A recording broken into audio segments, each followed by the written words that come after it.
2020 부활 이야기 5번째 시간에 주신 하나님의 말씀은 요한복음 21장 1절에서 14절입니다. 신약성경 요한복음 21장 1절에서 14절입니다. 그 후에 예수께서 디베랴 호수에서 또 제자들에게 자기를 나타내셨으니 나타내신 일은 이러하니라.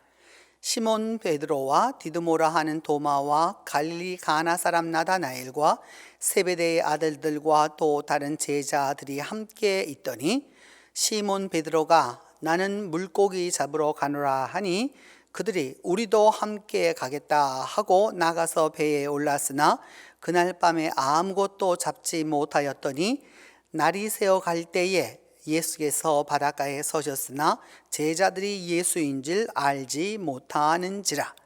예수께서 이르시되 얘들아 너희에게 고기가 있느냐? 대답하되 없나이다.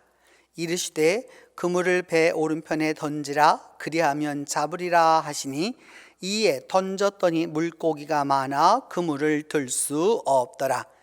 예수께서 사랑하시는 그 제자가 베드로에게 이르되 주님이시라 하니 시몬 베드로가 벗고 있다가 주님이라 하는 말을 듣고 겉옷을 두른 후에 바다로 뛰어내리더라. 다른 제자들은 육지에서 거리가 불과 한 50칸쯤 되므로 작은 배를 타고 물고기 든 그물을 끌고 와서 육지에 올라보니 숯불이 있는데 그 위에 생선이 놓였고 떡도 있더라. 예수께서 이르시되 지금 잡은 생선을 좀 가져오라 하시니 시몬 베드로가 올라가서 그물을 육지에 끌어올리니 가득히 찬 큰 물고기가 153마리라. 이같이 많으나 그물이 찢어지지 아니하였더라. 예수께서 이르시되 와서 조반을 먹으라 하시니 제자들이 주님이신 줄 아는 고로 당신이 누구냐 감히 묻는 자가 없더라. 예수께서 가셔서 떡을 가져다가 그들에게 주시고 생선도 그와 같이 하시니라. 이것은 예수께서 죽은 자 가운데서 살아나신 후에 세 번째로 제자들에게 나타나신 것이라.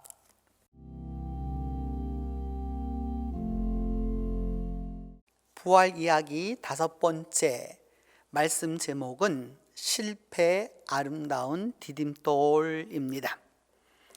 오늘 본문은 예수님께서 갈릴리에 가셔서 갈릴리로 돌아온 그 제자들과 만나시고 그 제자들에게 말씀하시고 또 제자들을 통하여 사역하시고 함께 식사하시는 내용입니다.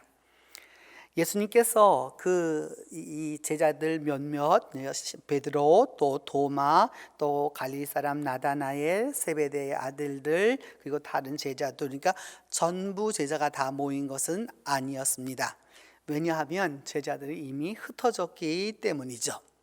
시몬 베드로가 말하기를 주님을 기다리는 것이 아니라 나는 이제 물고기나 잡으러 가겠다라고 말합니다.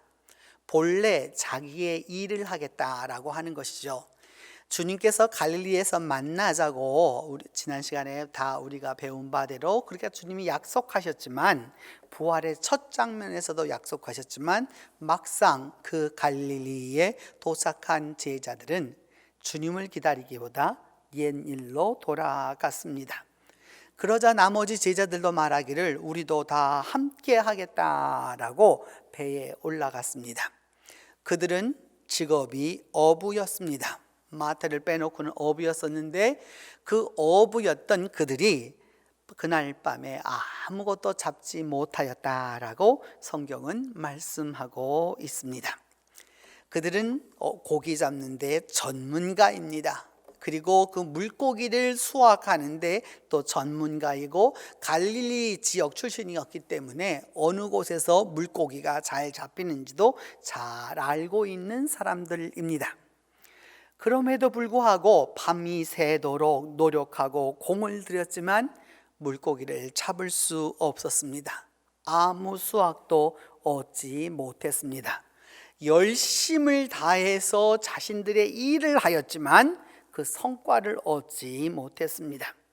최선을 다해서 충성했는데 얻은 바가 없었습니다.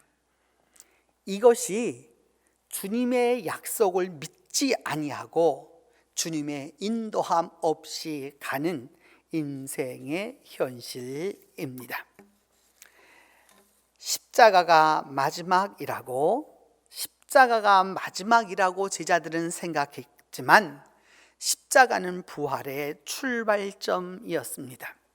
그 십자가에서 실망했던 그 제자들은 이제 원점인 갈릴리로 돌아갔습니다. 주님이 그곳에서 만나기를 원하셨다고 하셨기 때문입니다.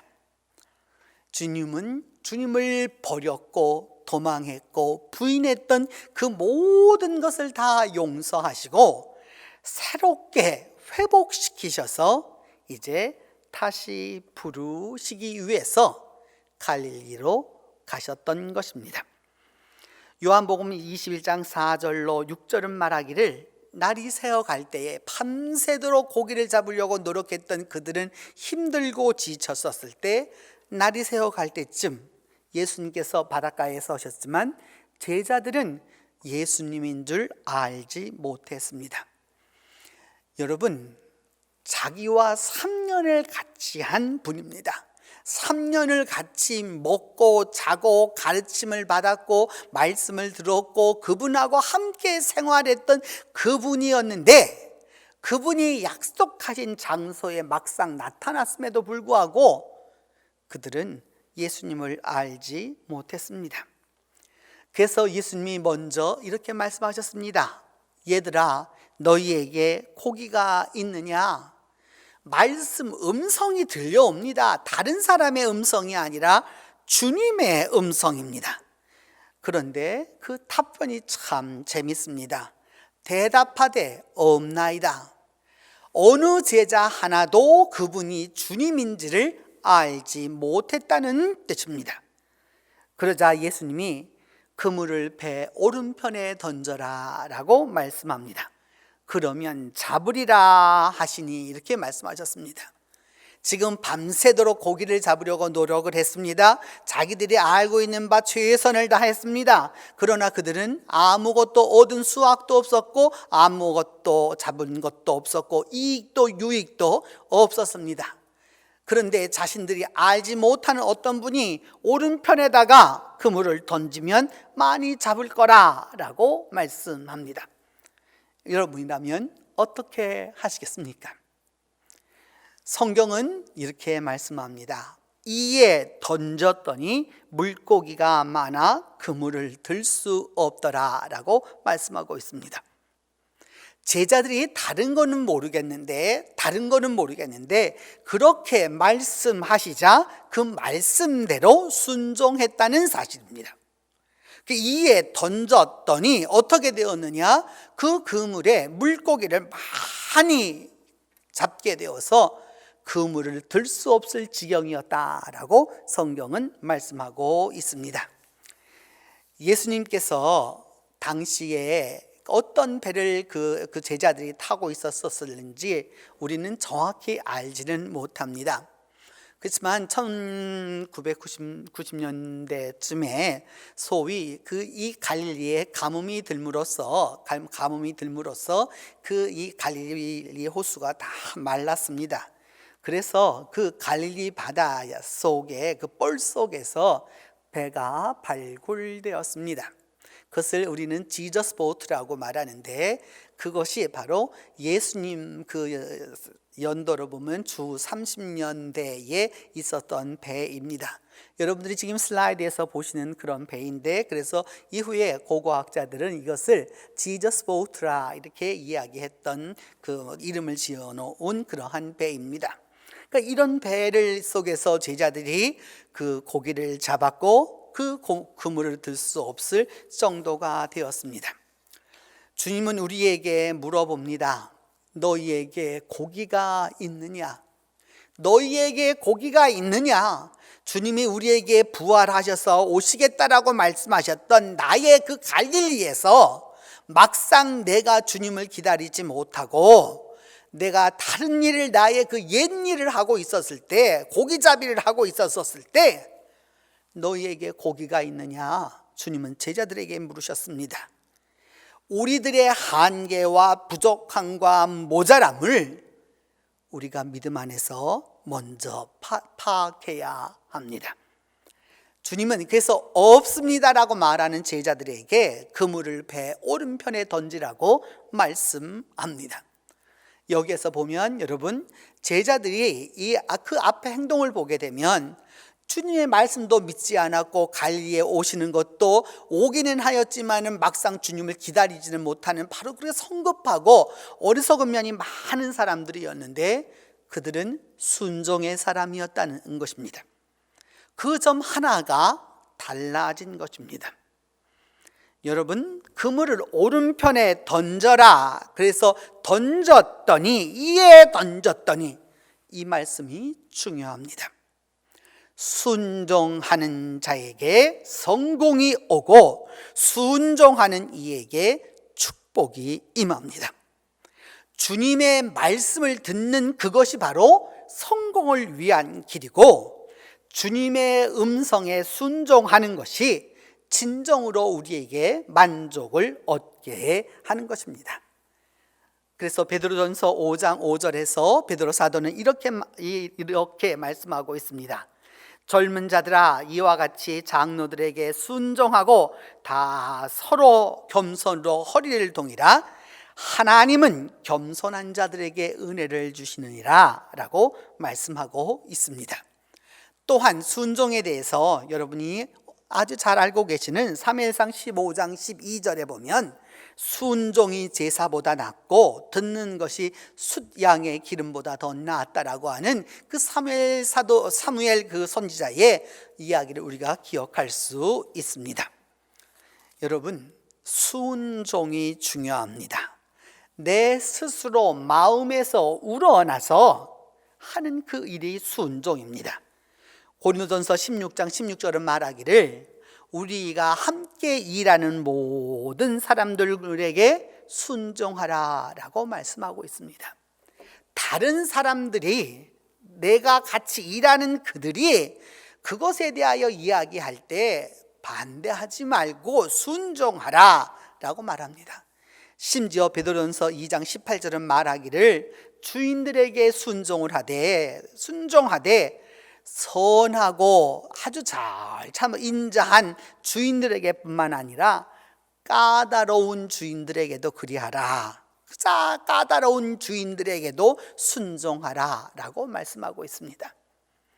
여러분, 우리가 할 줄 몰라서 그리 안 하는 게 아니잖아요. 주님의 명령이기 때문에 그와 같이 하는 것이죠. 결국 순종하는 이에게 하나님의 축복이 있기 때문입니다. 예레미야 11장 7절을 말씀하기를 너희가 내 말을, 내 목소리를 순종하라고 광야 때부터 말씀하셨다라고 이야기하고 있습니다.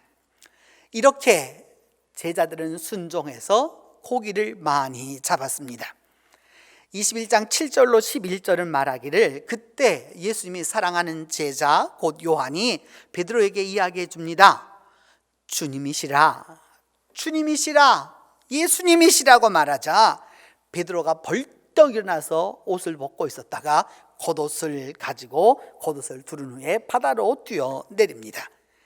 다른 제자들은 그 바닷가와 먼 것이 아니었기 때문에 작은 배를 타고서 물고기 있는 그 그물을 끌고서 그 해변으로 옵니다. 그래서 와서 보니까 숯불이 놓여 있고 또 생선 또한 놓여 있고 빵 또한 있었습니다.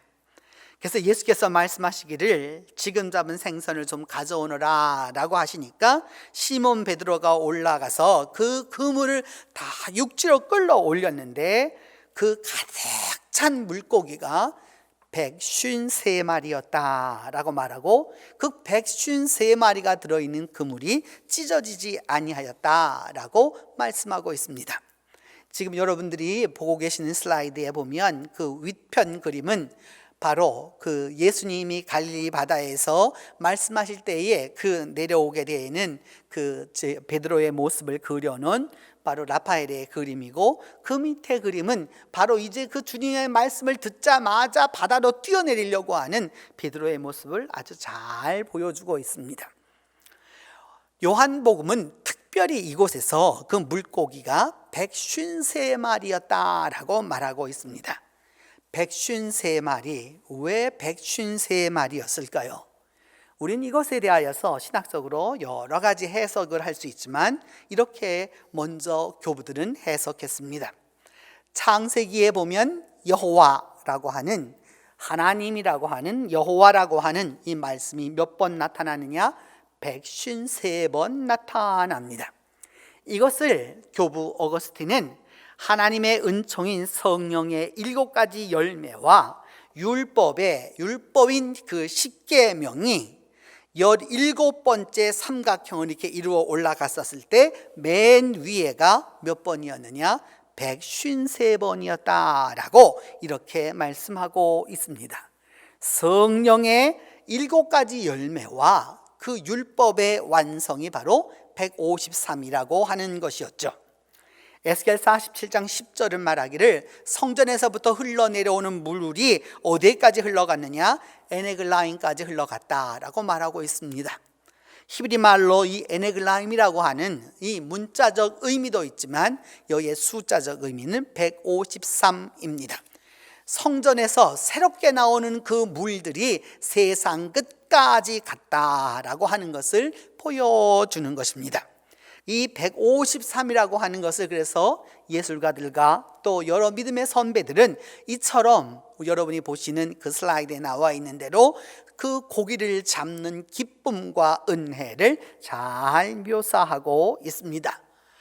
더불어서 이 153마리라고 하는 말은 브네이 하 엘로힘이라고 하는 하나님의 아들들이라고 하는 이 153이라고 하는 것은 물고기만 건졌다라고 하는 것이 아니라 이제 예수님이 오셔서 다시 하나님의 자녀로 삼아주셨다라고 하는 의미도 됩니다. 그리고 지나온 것들은 다 지나가 버렸다라고 하는 그 유월절 파사크라고 하는 의미도 153 여러분 슬라이드에서 보는 바입니다. 그 의미가 무엇이었든지 간에 이제 주님을 만난 이들은 새로운 삶을 살게 된 것입니다. 주님을 이제 말씀하신 대로 약속하신 대로 만났고 만나서 주님의 말씀에 순종하였더니 153마리 신앙적으로 본다면 성령의 열매와 율법의 완성을 또 더불어서 하나님의 자녀가 되는 그 다시 회복함을 그리고 이 세상의 그 죄악에서 지나가게 되는 그 유월절과 같은 그 모든 사건들을 경험하게 되었다라고 하는 것입니다. 이 153과 연관되어서 여러분이 알고 계시는 그 모나미 볼펜을 보시면 이게 여러분이 보시는 그 슬라이드는 1960년대에 모나미 볼펜의 그 선전, 신문에 나와 있는 선전입니다. 어느 모나미 볼펜이나 그 모나미 볼펜을 보게 되면 그 볼펜에 153, 모나미 153이라고 쓰여져 있는데 그것은 바로 이 모나미 회사의 그 사장이었던 그 분이 이 모나미라고 이름을 정하고 난 다음 그 다음에 주님께서 그와 같은 축복을 해 주셨기 때문에 그 153이라는 숫자를 쓴 것이죠. 그분은 지금 정동감리교회에 다니고 계십니다. 요한복음 21장 12절로 14절은 말하기를 조반을 먹어라 이렇게 주님이 말씀하시니까 감히 주님이신 줄 알기 때문에 누구세요? 라고 묻는 사람이 아무도 없었다라고 이렇게 성경은 말하자 그 주님께서 떨고 있고 두려워하고 있고 그렇게 앞으로 나서지 못하는 소극적인 제자들을 향하여서 빵도 나누어 주시고 생선도 나누어 주셨다라고 이렇게 말씀하고 있습니다. 예수께서 이와 같이 죽은 자 가운데서 살아나신 이 모든 것의 표적 중에서 이것은 세 번째 제자들에게 나타나신 것이었다라고 요한복음은 기록하고 있습니다. 여러분 이제 보시게 되는 이 갈릴리에서 그 주님의 말씀에 순종해서 그 주님의 말씀을 그대로 따라서 행했었던 그 제자들의 모습을 보면서 찬송을 우리가 함께 하도록 하겠습니다. 전능하신 나의 주 하나님은 이 찬송을 배경으로 주님의 말씀에 순종했었던 그 제자들의 모습을 우리가 한번 감상하도록 하겠습니다.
기도하겠습니다.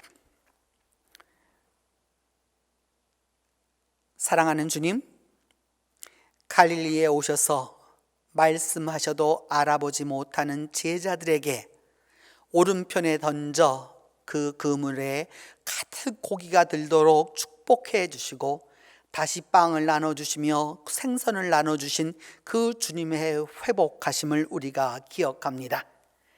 주님, 이제 우리와 함께하여 주셔서 다시 말씀하여 주실 때에 우리 모두가 순종케 하여 주시고 주님의 그 순종함으로 말미암아 주님의 축복을 우리 모두가 누릴 수 있도록 주님이 도와 주시옵소서. 우리 주 예수 그리스도의 이름으로 기도하옵나이다.